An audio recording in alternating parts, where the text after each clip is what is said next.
In a world of clay and dreams where opinions take shape,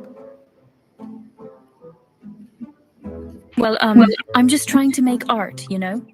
our young artist molded and shaped, bringing visions to life. It's not perfect, but it's mine, my creation. Your work is rubbish, absolute rubbish. Oui, qu'est-ce terrible. You should give up. Oh no, are they right? Maybe I'm not good enough. Doubt crept in, weighing heavy like wet clay.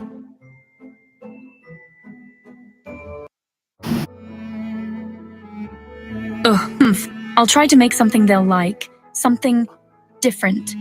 But as our artist struggled to please,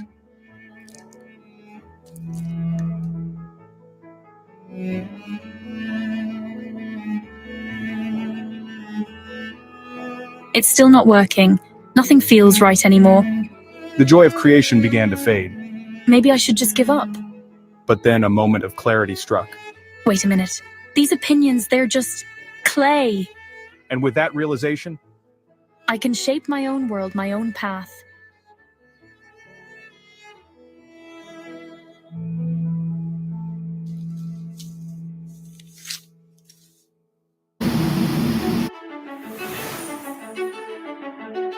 the artist began to see criticism differently. Their words don't define me or my art. With renewed determination, I'll focus on my vision, my goals.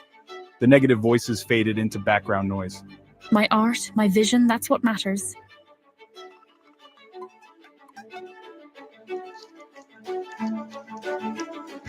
Each piece is a step forward, a part of my journey. And so our artist continued to create, leaving the negative opinions behind. I'm growing, learning, and that's what counts. In the end, true artistry comes from within. My goals, my dreams, they're worth pursuing.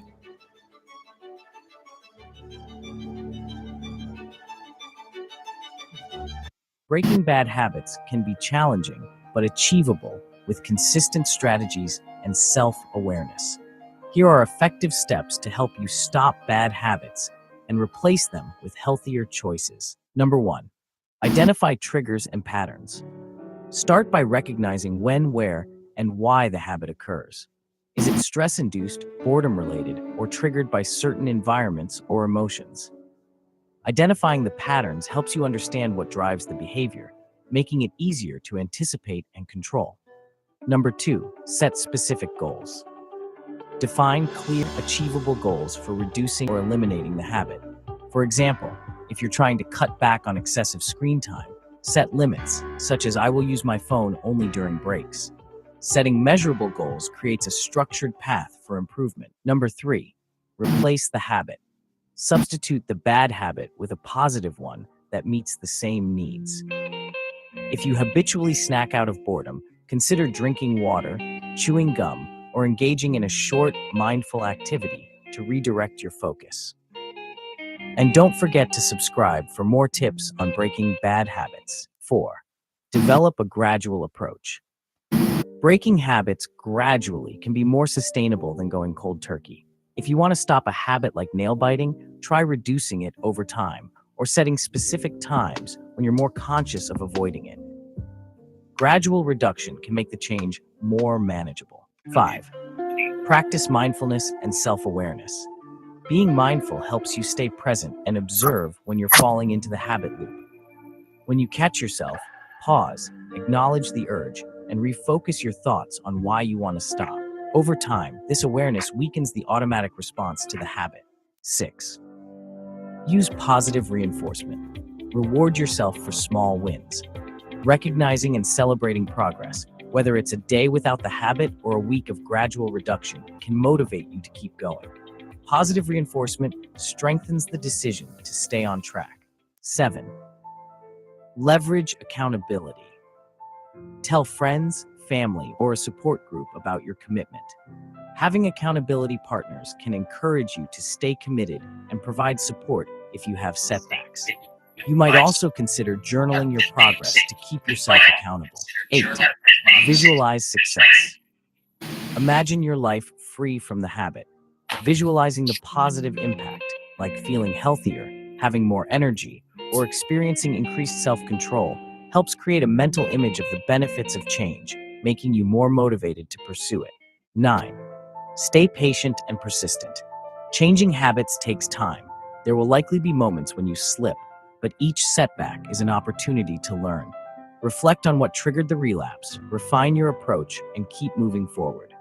Remember, persistence is key. By implementing these steps, you can effectively overcome bad habits and establish healthier, positive behaviors. Hey there. Have you ever felt weighed down by negative opinions? Yeah, me too. But here's the thing, those opinions don't define you. I get it. It's easy to get caught up in what others think. You might even start questioning yourself. But guess what? Their negativity says more about them than it ever will about you. Imagine if Steve Jobs listened to everyone who doubted him. No iPhone. Or if J.K. Rowling let rejection letters stop her. No Harry Potter. These people didn't give a damn about the naysayers. They believed in themselves. You owe it to yourself to be authentic, to live your life on your own terms. When you start caring less about what others think, you'll feel a weight lift off your shoulders. Trust me. So how do you stop giving a fuck? First, surround yourself with positivity. Friends, family, activities that make you happy. Second, focus on your goals and passions. Dive into what makes you tick. And finally, practice self-love. You're awesome just the way you are. Remember, opinions are like, well, you know the saying, everyone has them. But not all of them matter. The only opinion that truly matters is your own. So go out there and be yourself.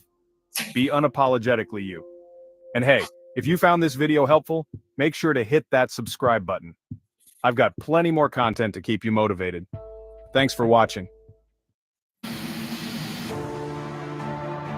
From a young age, we're raised to believe that we can accomplish pretty much anything so long as we work hard enough to achieve it.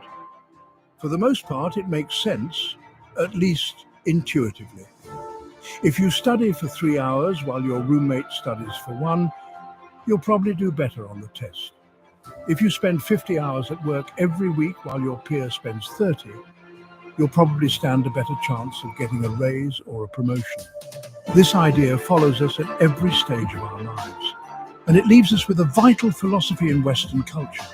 As long as you work hard, you're going to be successful. But there's a problem with this philosophy. Hard work isn't always enough. The idea is hard to accept at first, especially if you're a hard worker who continues investing time and effort to get what you want in life. So it's best to introduce the alternative with a corporate example.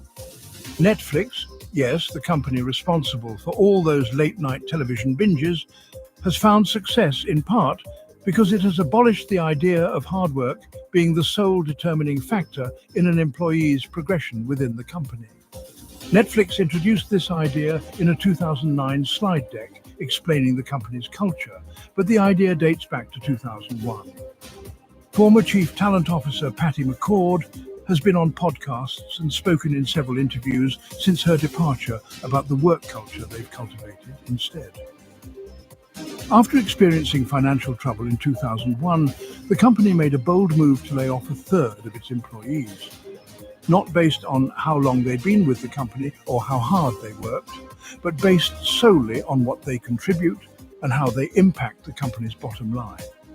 It infuriated some long-time, hard-working employees, but those who remained ended up getting more done because they didn't have to correct others' mistakes or work around unnecessary teammates.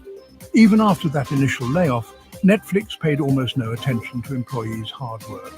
They allowed unlimited vacation time and flexible hours, focusing on results and innovation instead of hours worked or effort spent. It resulted in letting go many employees who worked hard and performed well. But it also resulted in the better performance of the company and, in many ways, less stress for the employees.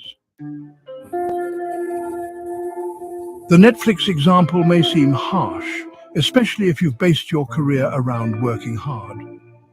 What if you were fired after a decade of putting in long hours and genuinely trying your best? But there are 3 main problems with hard work that an alternative culture or approach could correct. First off, hard work doesn't necessarily correlate with results. For example, it doesn't matter if you put 100 hours into the design of your landing page. If it doesn't convert, it might as well have had 1 hour spent. Next, consider that hard work isn't necessarily efficient work. If it takes the person next to you 3 hours to complete a task that you could have completed in an hour, that extra hard work may have actually only cost the company unnecessary time and money. Finally, focusing on hard work doesn't encourage innovation or novelty. Instead, it encourages repetition and persistence. Those factors can be good, but you also need some drive to try new tactics, incorporate new ideas, and learn new things in your life. None of this is meant to imply that hard work isn't valuable.